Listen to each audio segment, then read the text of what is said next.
Hey guys, and welcome to One Pod Life. Now, sorry I've been away for a little while. Just been trying to figure out things, what to do going forward with the podcast, and a few other little things I've been working on. If you follow me on Instagram, you would have seen a few little ventures that I want to enter. So yeah, sorry about that. And we are back.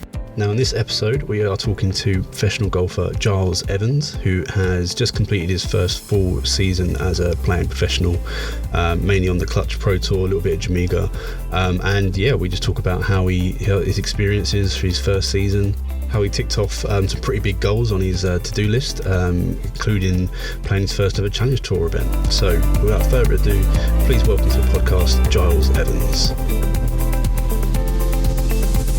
Hey Giles, and welcome to the One Pod Life podcast. Thanks for coming on. How's your weekend been? Yeah, not bad.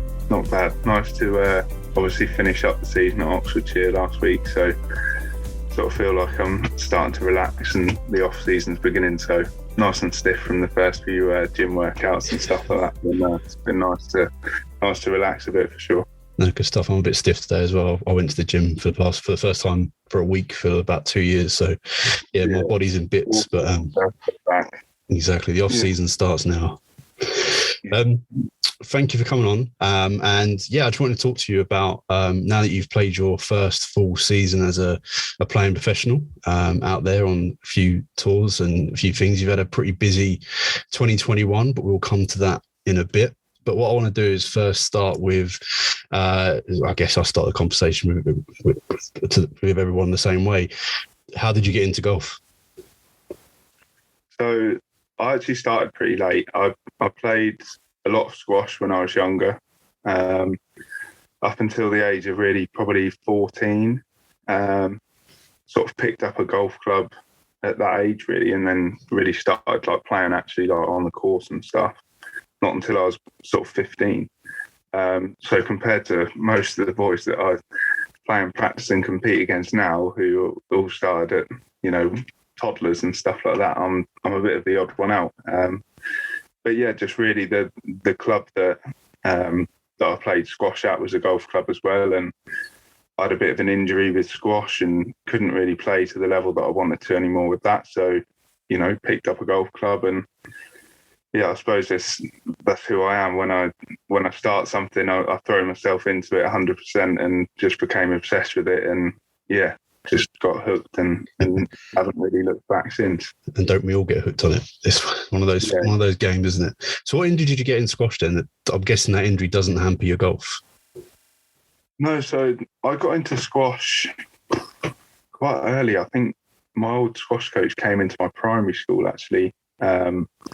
And just sort of picked it up through that and like I said, became obsessed with that. And that was always my sort of life as a kid was, traveling around the country, playing in junior opens and, the exact same as with golf that other lads have done with their golf. I was like that with my squash. So yeah, and then just sort of got a shoulder injury, but like you said, it never has affected my golf at all. But yeah, and then that was it really, simple as. Fantastic. So age 15, you pick up a golf club, you found out you're pretty good at it, annoyingly. And by 2014, I've got written down here, you're attending the Lee Westwood Golf School. So how did that come about? And then, yeah, and how was those, you was there for 2 years, 2014, 2016. What was your time like at the school? So again, I mean, I was sort of a bit of a rogue one there because I was always quite lucky. I tended to get decent grades at school, and all of my teachers sort of pressed me into doing A levels, and I did all three sciences and maths at AS level. Didn't do that bad, got pretty decent grades, but just absolutely hated it. Just couldn't stand having my head in a textbook all the time. And I wasn't that good at golf at this point. I think I joined the school off of 7. So, I mean, I say I'm not bad, but it wasn't amazing. Some of the lads that went there were off +2, +3, etc. So I certainly wasn't one of the better ones. But yeah, really just just sort of wanted to do something in golf, and it still gave me, with the BTEC and everything, it gave me qualifications and stuff like that. And to be honest, I didn't really think too much about that when I did it. But yeah, and then, I think with the Westwood School, it's one of them where I think it massively depends on sort of how you view it, and whether you appreciate the opportunity. I think now when I look back on it, I'm glad that I did put the effort in when I did. And to be honest, it was mint. It was so good. Like 2 years just with a massive group of lads that were all legends, and at the same time we got to play golf all the time, and only did education like sort of 1.5 days a week, which was my dream at the time. That was exactly great. what I was looking for. So yeah, and then obviously during my 2 years there, I came down from 7 to scratch in 2 years, and even then I didn't really think about playing that much, because the standard's so high and scratch isn't really going to get you anywhere. But I managed to come out of that quite laughably with the equivalent of 3 A's at A level, which, considering I barely did any education, was pretty decent, and that really led me on to then going to uni. No, that's good stuff. Only those boys that you went to the Westwood School still playing. I think Jigger was one of them, I think. Yeah, Jacob Hassan, Jig, he's still playing. Couple of the other lads are. Adam Winter, I think he's playing a bit. Quite a few of the lads are. I think it's sort of split because like some of them are doing stuff completely out of golf. But you always sort of knew that while they were there. They weren't really that interested in golf, to be honest. But yeah, it's one of them. I think a few of us seem to have took the opportunity that we had, and we're the ones that have sort of pressed on within golf. And I'm not saying that the ones that didn't choose golf haven't pressed on. A lot of them are doing really, really well. So it's just a choice that you make, and like anything, is there's no right or wrong, but we'll do well in our own. No, 100%. No, that's good. And like you said, that led you on to go to University of Birmingham to do a course in applied golf management studies, where you graduated, obviously, and you was also the golf squad captain for a year. So, how was your university days? Much studying doing, or more golf than studying? I think it's one of that. I'm not going to sit here and just lie through my teeth. I think the first year was a lot of going out, living the uni life, the typical stereotypes that come with it. I played quite a bit of golf. I probably played more golf than anyone else. But I think, to be honest, it was because I'd come from Westwood, where I was playing so much golf and barely any education. And in first year, it doesn't really count towards your grade at uni. You just have to pass everything.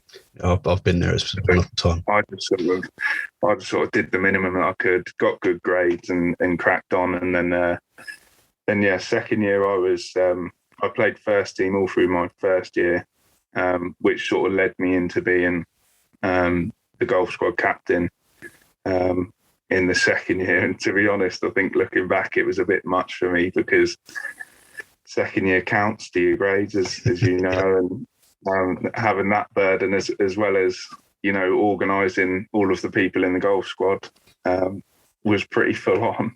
Yeah, definitely. So I think the going out took a bit of a back step there, and the golf took more of a priority. And it wasn't really until my second year summer that I just had a bit of a crazy season. And that's sort of when I went from scratch to +4, and that's really when I sort of started to think about playing. And then going into third year, I captained the first team again, and the whole way through, golf was my priority. I was that one that sat in the library and smashed out an essay in 6-7 hours while everyone else was spending weeks on it, and I only did that just so I could go and practice straight away and play my competitions. And I'm very lucky that I had the support that I did through the uni, with the RNA scholarships and stuff like that. It was, I probably wouldn't be even where I am today, and I'm not saying that I'm anywhere today really, but I wouldn't have had the opportunities that I have so far without that support, and not just financial, but in terms of opportunities and tournaments to play in and stuff like that. It's incredible. And I think that often gets overlooked with the uni stuff. And I certainly overlooked it. I just thought that I'd made a horrendous mistake and signed myself into 3 years of education. But, me going from scratch to +4 is, you don't do that if you just sit in a library all day. No, you don't. That's a pretty good achievement in my eyes, for most.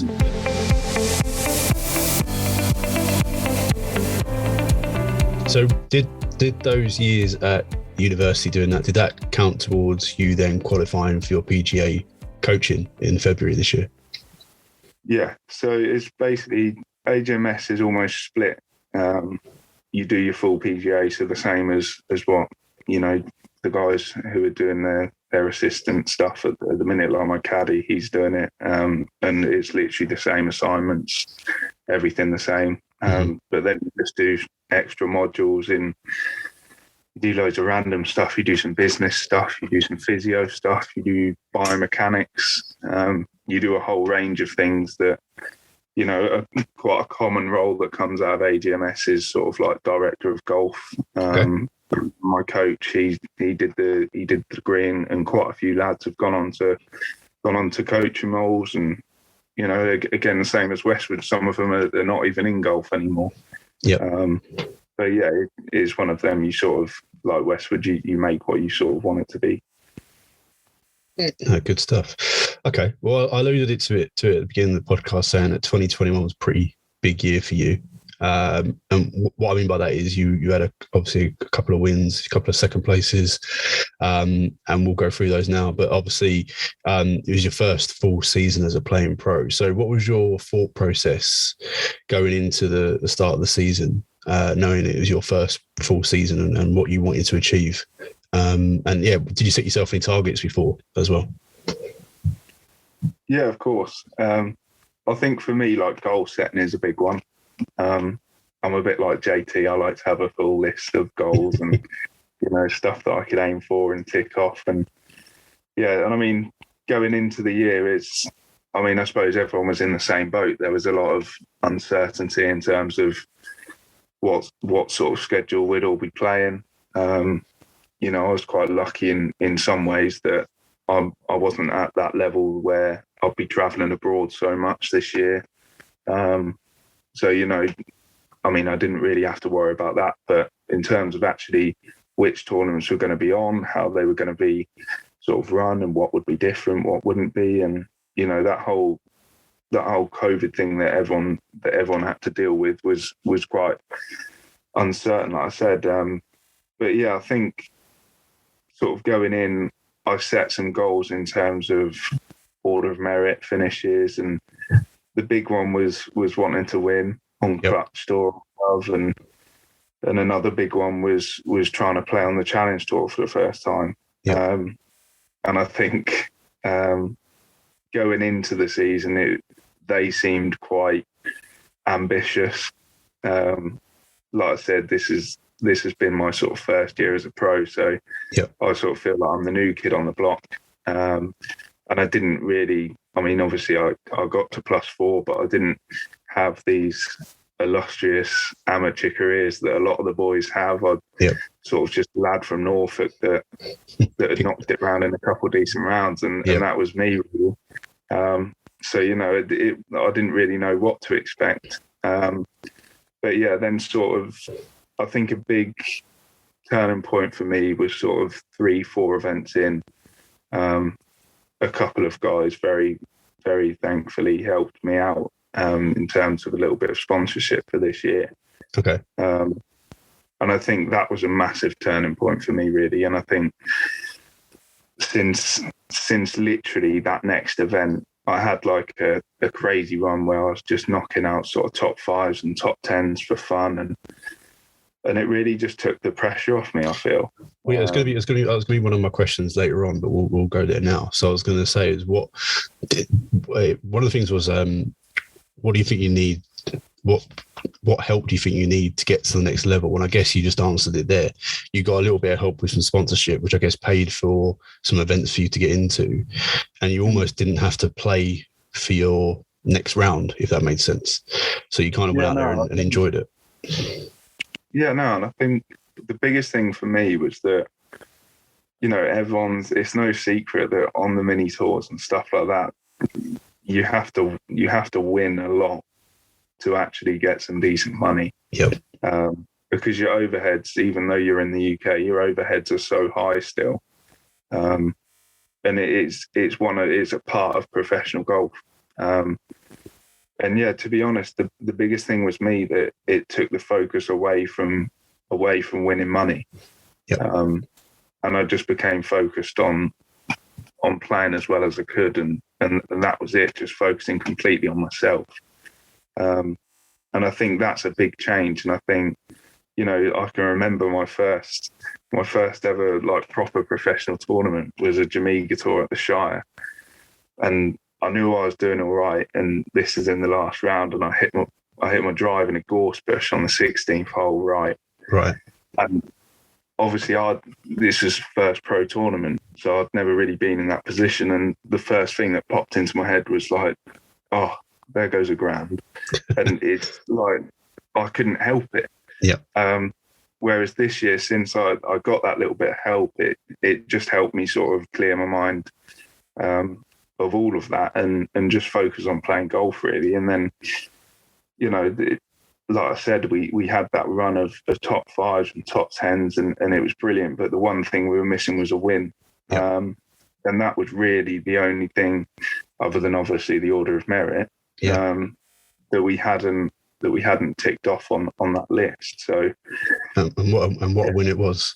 It was a -7, 64, and it was a course record at Tandridge, wasn't it? Yeah. So yeah, I mean, what how to do it in style, I guess. Yeah, no, definitely. And to be honest, I knew it was there and I knew it was coming. I'd played in the Norfolk Open literally a couple of weeks before it, and I managed to win in a playoff. And it was around a course where I absolutely can't stand it. It's a really nice course, but it just doesn't suit me. It's like my absolute nightmare. It's higher than anything, and so many trees. I normally turn into Tarzan around there. So to get a win around there, I knew that my game was in pretty decent shape. And then, yeah, I mean, Tandridge, like I said, we've been trending for so many weeks, and it just felt like finally it all sort of clicked and just felt so calm. And I think a massive, massive part of it is the work that I did with my psychologist, Jake, and that's played a huge part in the last few weeks, and then especially after Tandridge, then sort of staying focused on the Order of Merit, and then obviously, thankfully, getting another win at Sunningdale, and you know, just being. I've never been in a position where I've felt so focused in terms of achieving what I wanted to achieve, and you know, I'm not going to sit here and make out that I'm some major winner and that I've had an amazing year because for some of the lads it is a standard year, but for me it's been absolutely amazing, and it's definitely a big step up. No, definitely. Well, I think the fact that it's your first full season, you've come away with 2 wins, you've had 2 second places, you finished second on the Clutch Order of Merit as well. I mean, that's not just a standard season in my eyes. I think that's pretty well achieved standard sort of season. So yeah, I think you've been a bit harsh on yourself there, but I think you've done really well, mate. So yeah, pat yourself on the back on that one. And so you ticked off a few of your goals off your list. First win, got your second one, Order of Merit. I'm guessing, where did you want to finish in the Order of Merit? Like top 10 or top 5, or did you want to win it? Top 5 was the target. So again, I felt like that was quite ambitious. so you ticked that one off the list as well, which is good. And then all of that led to you getting a start on the Challenge Tour, which was another tick on the list. And you also even made the cut on that tournament as well. So I just wanted to talk to you about what was that experience like, obviously moving up to quite a high standard. You sort of jumped over pro, sort of you were a pro, went straight into Challenge Tour. What was that feeling like? And yeah, and obviously then making the cut, how did that make you feel? Yeah, I mean, like the whole week from start to finish was just it was unreal. And like I said, for most of the lads that are on that tour, it's a stock week. But for me and Owen, it was incredible. And we loved every second of it. And I was very lucky that my coach had another player that was playing. So Sam came down for the week, and that was big having him there, because obviously, I mean, a massive thing that we sort of took away was obviously with Challenge Tour, you normally have sort of 2 or 3 practice days, whereas we would normally only have one. So we're normally trying to cram everything into one day, and it's a bit manic. Whereas there, it was almost the biggest danger was doing too much. Yeah. So just really focusing on how you can use your time effectively, and also remembering to relax, and the possibility, and luckily we did, that you're playing 4 rounds of golf in the competitive side of thing. You need to have your energy tank pretty full for that. So yeah, and then really it was one of them where the practice days, I mean, honestly, the Monday, Tuesday, I played pretty decent in the practice rounds, and then Wednesday I played horrendously. I was on the range with Sam for a good 2-3 hours, and it was just, I was absolutely slapping it. Wow. And I think a lot of it was just I was nervous, but I didn't really want to admit that. But yeah. But then, yeah, I mean, Thursday got the tee times through, and we see that we're 6:50 in the morning, and that we're first off. And wow.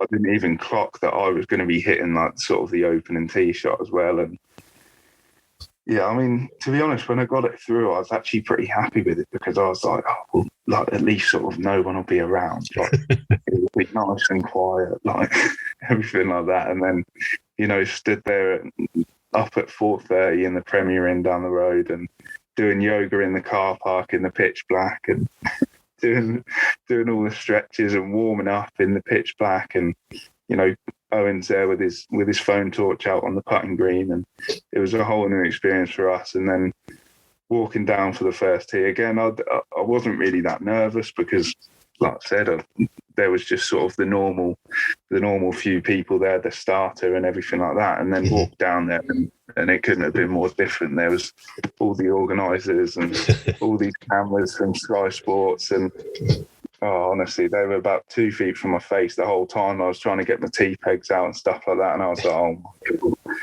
And then yeah, when Neil, the starter, said that it was me off first, I was like, oh Christ. And then yeah, teed up a 4-iron, and to be honest, Andy Crook, the photographer, was standing. He was like sort of at the edge of the tee box in front of me and to the right slightly, and all I was thinking over that 4-iron was, don't take his shin out. Yeah. That was literally it. I was like, that would be the most embarrassing thing in the world. So yeah, to see that, I hit it horrendous. I nearly topped it, but it went down the middle, and I posed for the cameras, and it was all sweet. So yeah, and then All that matters, keep that pose. Luckily started pretty decent, made 3 birdies, which was nice, to start with. And then yeah, I mean, the whole thing was awesome, and it was a big confidence boost for us. Especially sort of under the pressure that I didn't crumble. Especially on the Friday, we knew that coming down the last few holes, we needed to make some birdies to make the cut, and hold a really nice putt on 17 for birdie, and then hold one from off the back of the green on 18 to make the cut on the number. So good stuff. Stuff like that's massive for me, confidence-wise, and showing that, I can compete at that level, and that's where I need to get to, and that's where I sort of belong. So then it sort of focused the goal on really the rest of the Clutch season, and going into next year is just trying to get back there as much as possible, and give myself more opportunities like that, because like I said, it was from start to finish, it was brilliant, and yeah, really grateful to have that. Good stuff. So by coming second on the Order of Merit, does that give you any extra entries to the Challenge Tour or anything? Yeah, so we're guaranteed one more Challenge Tour start for next year. Okay, good. We're hoping that we can win a few more as well throughout the season. Yep. And then we get sort of European Tour Q School paid for next year. and we get a 7-night all-inclusive stay in Turkey. So that's me and Evan on a honeymoon. Nice. I did tell him that him and his missus, his fiance, could take it, but he didn't even tell her that, and he said no, he's not mentioning it. So yeah, we're going out there in weekends. And hopefully she won't listen to this podcast then. Yeah, exactly. Now, One Pod Life is brought to you in partnership with Energy Golf, the leading golf development platform. They are committed to providing a service that allows you to reach your maximum potential by improving your mindset, creating physical longevity, and funding your golf career. What they've done is take professional tour team experience and brought it to you through their platform so you can have your very own tour team in your pocket. Energy Golf offers the ability to learn from leading professionals in the fields of fitness, nutrition, breathing, caddying, psychology, business, as well as proven tour winners and many more. There are also courses based around the mental aspects of golf, such as mental toughness, emotional control, and self-esteem. Visit energy.com to learn more, and to claim your exclusive 1-month free trial, simply send an email with the subject OnePodLife to info@energy.com and enjoy. Now let's get back to the podcast. I think that's quite a good sort of roundup. And the other questions I had was, what have you focused more on this year that's made a difference and led to those wins? But I think you already alluded to it when you said that you had the backing from the guys that gave you the sponsorship, which then gave you the freedom to actually play golf, which I think is massive. And I think that's where, I'm not going to stereotype everybody here, but I think a lot of playing pros have that issue where the struggle of getting the money for the next tournament, it's always on their minds. So if you can have a bit of a backing that then gives you freedom, you can play your best golf. So you already answered that question, so that's good. Next question is, what are the worst struggles about being a professional golfer? I mean, to be honest, look, I'm very lucky to do what I do. I don't have a proper job, as my brother says. You know, I get to play golf all day, every day, and you know, the stuff that comes with it is awesome as well. So there aren't really many downsides. I'd say probably the only thing is you just got to get used to the lifestyle. You have to make sacrifices, I think, like off the course. You know, social life and stuff like that. I've sort of gone through that a lot this year with other stuff off the course, and to be honest, you have to put your golf first. You have to have that as your number one priority and stay completely focused on that. And yeah, I think if you're not willing to do that, then you're on the back foot massively before you even start. So, you know, having the confidence in yourself and the belief in yourself that, you know, if you do try 100%, then you can hit the top and you will get there eventually is big. And yeah, I'd say that's probably the number one thing, is that you have to be willing to sacrifice quite a lot.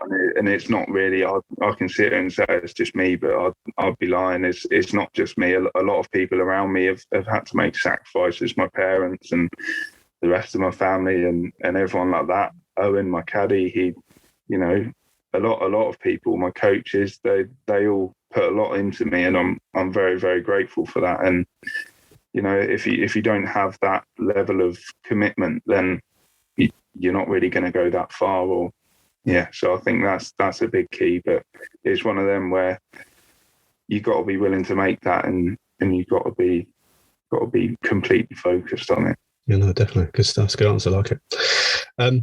This is sort of a two-part question, this one. So you alluded to the fact that the off season's kind of started. You're back in the gym.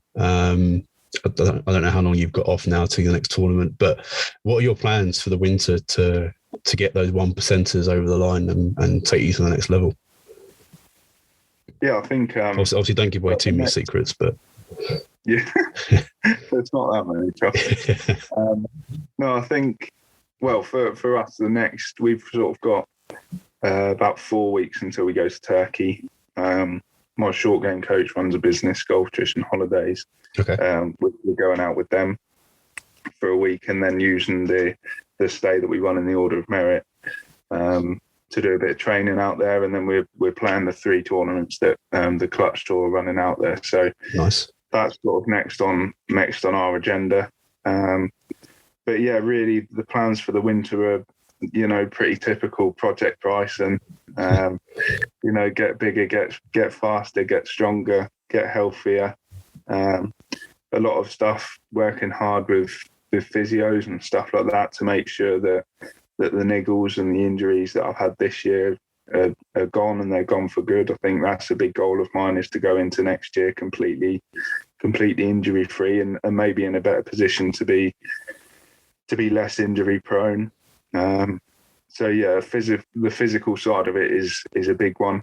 But yeah, and really just continue the good work that I've done off the course in terms of mental stuff as well. I think that's been I know you said earlier about stuff that maybe I've done differently that I think has played a big part in it. And and the mental side of stuff and the stuff that I've done with Jake from Mindframe is, I'd say that's probably number one.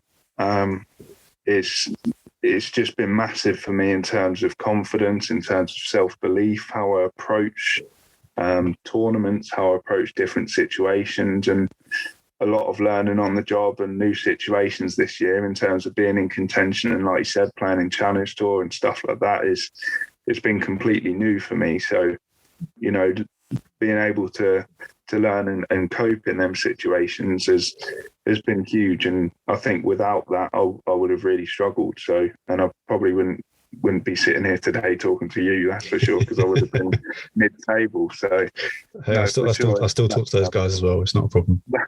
That's been a big thing. So yeah, really that's it. And then yeah, chill out, enjoy Christmas, and yeah.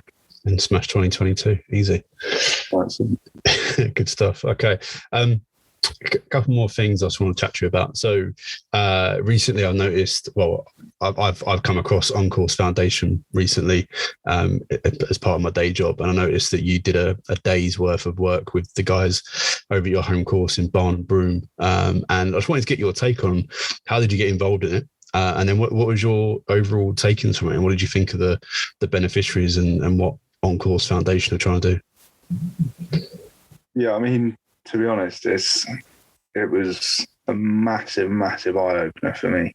I got into it. One of the guys who works at Barn and Broome, he's a good mate, Dale Sullivan. He plays a part in organising it, I believe. And he just sent me a message asking if I was around and whether I'd come and hit some balls and sort of give him a few tips if I could and stuff like that. So I sort of rocked up not really knowing what to expect.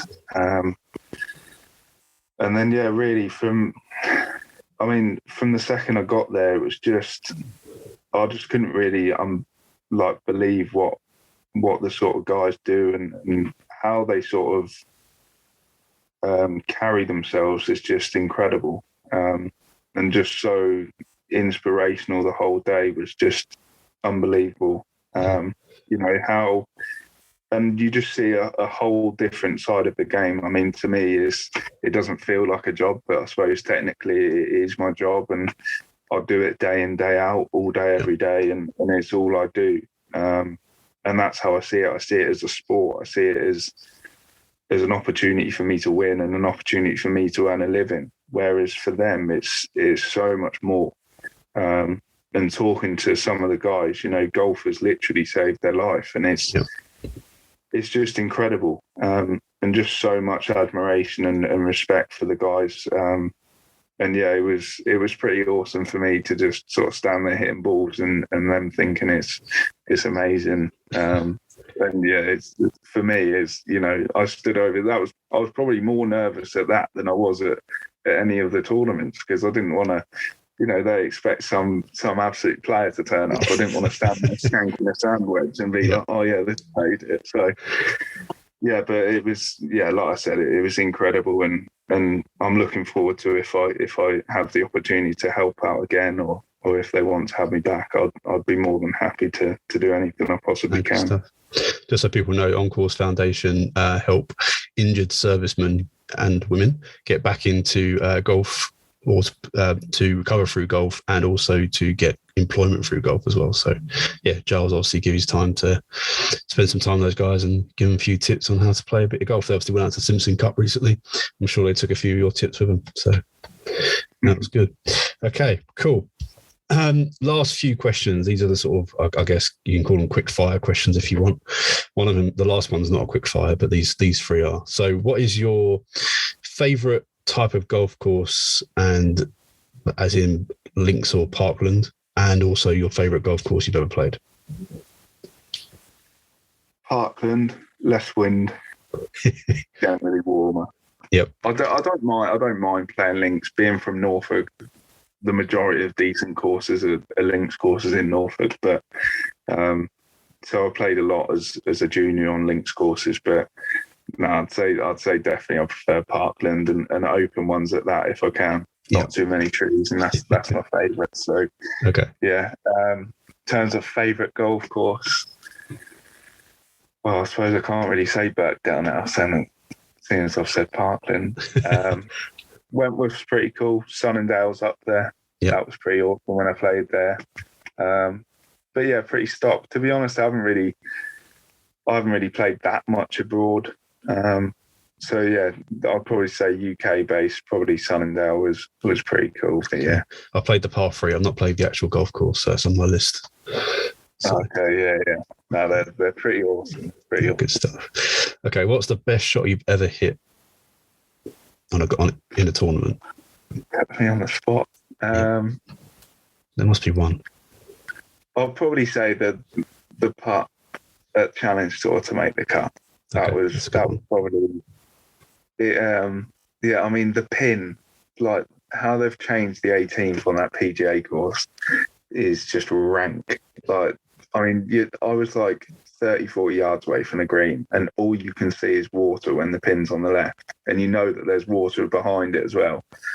And my chip shot didn't quite spin enough, and it just went off the back edge. And yeah, I don't know. It literally just hit a decent putt. I couldn't line it up. I couldn't do anything because obviously it's off the green, and it was a bit sort of hit and hope, and it just rolled straight in the middle. And I could just remember being like, oh my God, like it actually went in. And yeah, it just felt like, it was sort of meant to be sort of thing. And, you know, not to sound too cliche, but yeah, it was just one of them moments that I'll probably never forget. Like first Challenge Tour event and holding that to make the cut on the number was pretty sweet. And yeah, pretty cool. Good shout. And the last sort of quick question is, who would be in your ultimate 4-ball? So you plus 3 people. I mean, Tiger's got to be in there. Yeah. I think pretty much everyone would say that. Yep. Yeah, I'll probably go Tiger. Probably Mickey Flanagan. Okay. Love him. Good shout. Good bit of banter around the course. Yeah. And I don't know really. I'll probably go Owen.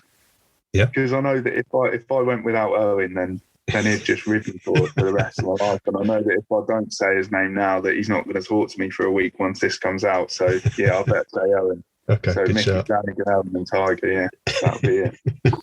I like it. Okay. To end the podcast, I just want to talk to you or get your opinion on the reason why I started doing the podcast is to get professional golfers on and get their insight into what makes a professional golfer, and then also the tips that they would give to any aspiring player golfer who wants to one day turn pro. So if you could give 3 top tips, you can repeat some of the stuff you said earlier if you want, for any aspiring golfer. Again, for example, I play off 8. At one time, I want to play professional golf. So what 3 tips would you give to someone like myself? So I'd say number 1, don't overlook the mental aspect of golf. I did as an amateur, to be completely honest with you. I only really started looking into it once I turned pro, and this year is really the only time I've taken it seriously, and it's made a huge difference to me. And I think if I would have maybe had that at an amateur level, I probably would have peaked a little bit earlier in terms of my amateur career. And I think a lot of people, when you're an amateur, I certainly did it. It felt like you're an amateur, you don't need a team around you or anything like that. Whereas when you're a pro, you do. Yep.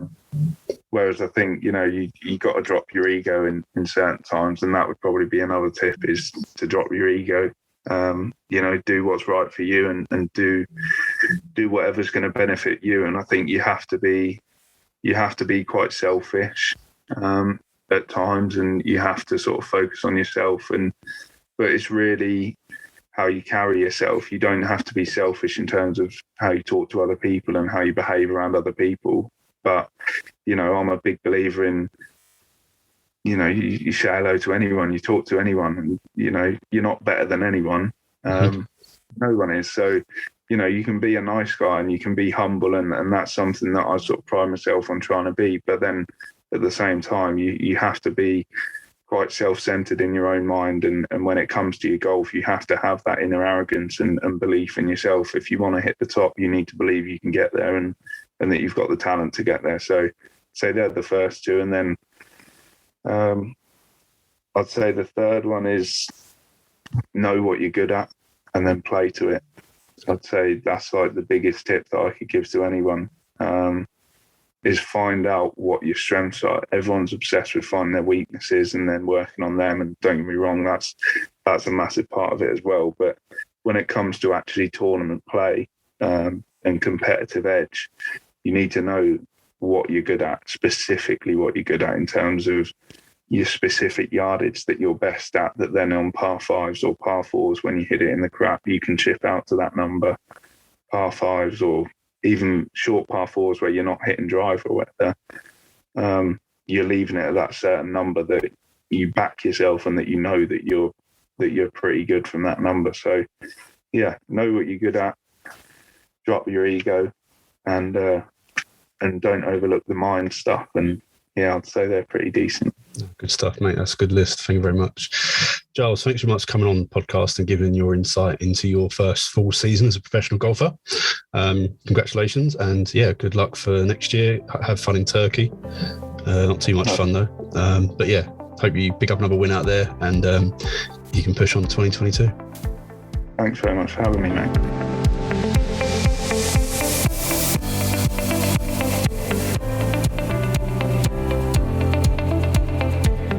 So guys, I hope you enjoyed your first episode back with Giles Evans, just to give you an insight into what it's like when you first turn pro and start playing on the mini tours. I think he's done pretty well. He's had a pretty solid 2021.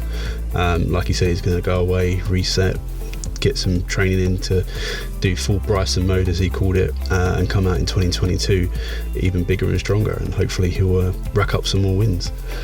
Thanks for listening. I hope you really enjoyed it. Like before, if you like this, share it with your friends, leave us a little comment below and a sort of rating, and I'll get some more out to you pretty quickly. Until then, follow me on Instagram at OnePuttLife, and as always, have a great day.